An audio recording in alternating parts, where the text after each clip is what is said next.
first of all, what we're going to talk about is really from the business standpoint of smartphones, okay? We're going to talk about some of the security issues that have been raised, some of the functionality in terms of how they deal with networks, all that kind of good stuff. And I guarantee you, we're going to be flying high as far as the altitude level, okay? So we'll go into some of the detail and make it interactive. So ask us some questions. You can ask us some questions and Kevin will answer them, kind of thing. But really, we're talking about the 4 primary flavors. Just for yucks and giggles, how many folks have Droids? Okay, I recently upgraded to a Droid. How many iPhones? Okay. How many Windows Mobile, whether it be Windows 7 or prior versions? How many are the Windows 7 Mobile? Okay, so about, and the rest of you are the earlier versions. And then how many Blackberries? All right, cool. One of the first questions that we get into a lot is how well do they work with Exchange? And Exchange is the core application that's running email. So it's essentially, it's holding on, most users are using Outlook on their desktop. So it's got the email, the contacts, the calendars, sharing, all that good stuff. And especially since we do a lot of work with BPOS, we get into a lot of issues with the mobile devices. So how well do they work? I'm just going to bring up these 4. Droid, iPhone, and Windows Mobile 7, I'm going to say fine. We're going to get into why I'm lying in a minute. But by and large, the connection is relatively straightforward.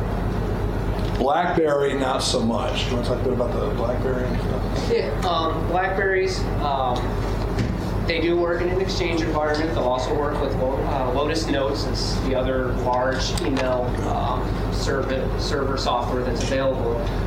But to get the real functionality out of it, you need something called a BES. It stands for BlackBerry Enterprise Server. This is the device that communicates directly with your Exchange or Lotus server, and this is how you get your functionality of email, the contacts, the calendars, tasks, and all the things that go with that.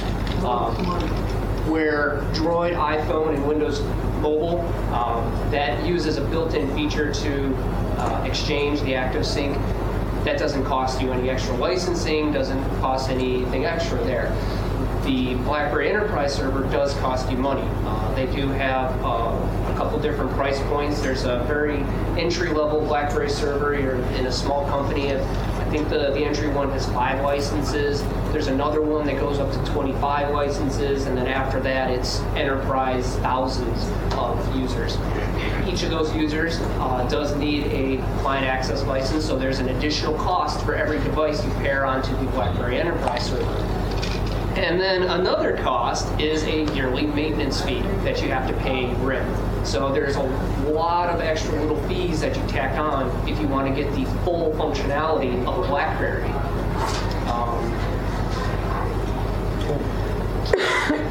That's why we have lousy, because if you don't have that BES, basically all you can get is email wirelessly, and that is dependent on your carrier. Not all the carriers provide a different functionality for checking email on the device, but they do not wirelessly sync the calendar, they do not wirelessly sync the tasks, and do not wirelessly sync any of the contacts. Do you have any experience with the Express version of the BES? No, I haven't used the Express one. I started off using the midpoint one, the one that goes up to like 25, and then I expanded that one out to, it capped out at about 40 or 50 users on the thing. Because I know the Express version is free, and it does provide the majority of the functionality of the BES server at no cost to you, but there are some limitations. Right. Here's part of the challenge, especially with BlackBerry, but even with all these guys, and we're going to get into it. We're going to give you an example in a few minutes. Which model BlackBerry?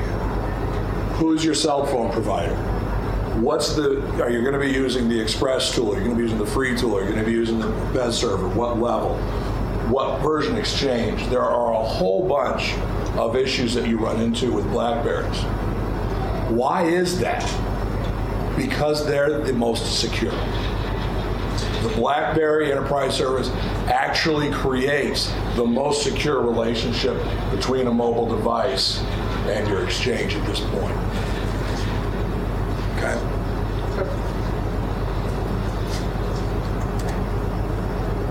I guess another thing I've learned, the security part. I don't know if you caught the news. There was an article, I think it was last summer, last spring, something like that. India they want to monitor all the messages that are going through any of the Blackberry services. And RIM said, no, we are not letting you, we're not giving you access to the messages going through. At least the government's not admitting to being able to break the encryption, but RIM is standing firm on not letting unencrypted messages go through. They were wanting to do it for terrorism and the like, so they can see any of the messages going through. But yeah, that's how good the Blackberries work, and it works for both the messages, like the email messages going through, and the Blackberry Messenger service, the little IM client that's built into a Blackberry. Both of those are encrypted. So think about that for a second. The BES server creates that level of encryption, whereas nobody raised a stink about any of the other products having too much encryption. The reason being is because for all purposes they don't. So if you are looking for, as we were talking about, a truly secure encrypted where data doesn't, can be easily intercepted, or can't be easily intercepted, or all that kind of good stuff, the BES is going to be a BlackBerry that's supported by a BES solution is going to be your best bet. Okay? So how many of you are concerned with security on your phone? Okay. And the rest of you apparently aren't. Oh, you changed your mind, okay. I mean, how, as a small business, how concerned should we be? I mean, how easy is it for people to cycle off information and, if you're not transmitting highly sensitive information, should you? Well, that's a good question. And the problem is that there's a certain, and I'm going to get on my soapbox here for a second. There's a certain relationship to, nobody had antivirus software except people who got infected. Then they suddenly got religion, they bought antivirus software. Nobody did regular backups until they lost significant amounts of their data on the PCs. Then suddenly they got religion. Nobody had firewalls. Nobody had, blah, blah, blah. Now with some of the SOX and the HIPAA compliance, we're losing those choices because we have to have a certain level of encryption. And the problem is that if I'm getting all my email on this device, then it's all getting transmitted. It's not some of it is and some of it isn't. So, from a small business owner's perspective, you have to review how serious are your requirements, either because of the industry you're in or because of the industry your customers are in. They may have requirements that are saying, even down to the level of saying all your email must be encrypted, period. That's happening a lot more frequently. So, just to back up one step, didn't you say that like Android, the iPhone, and so forth aren't encrypting? They are doing some encrypting, but they're not as good as the Blackberries. Like I know with actually the iPhone is a prime example. The iPhone, now's we're up to iOS 4.2, was it? Yeah. iOS 3, the previous version of it, it didn't have much of any kind of encryption. If someone got hold of your phone, they could easily plug it into their computer and read any of the emails that you had on that phone or get any of the information. at least with iOS 4, they upgraded the security model on it, and the device itself, all the data is encrypted, but they added another layer of encryption for just the email, and all you have to do is, I think, put a pin on your device. It uses that as a seed for the actual encryption process. It's completely user transparent, but it's another thing in the background that Apple did for security with iOS 4. I don't mean to take over your thinking, but security, everybody has some security issue, and if you're not aware of whether you're controlling or not, that's important. So it doesn't depend all on the carrier, like if you have Verizon has iPhone. So if you were going to get an iPhone and you have Verizon, is their security any better or worse than AT&T or Sprint, or is it more device? For the iPhone, it's not going to be any different from AT&T than it is Verizon. Apple holds onto that product and is extremely hesitant on letting anyone else do anything to it. So there is a level of quality control from Apple that you just do not get from Android. This is part of the problem with the Android. It's so open that everyone's doing something with it. You end up with Android devices that are still running, the current version I think is 2.3. That came out December, if I remember right. And then you have version 1.6, what came out a year and a half ago. And there's still plenty of devices running 1.6. There's plenty of them running 2. There was a bunch of upgrades that went along, with between each of them for security, but not everyone is embracing those.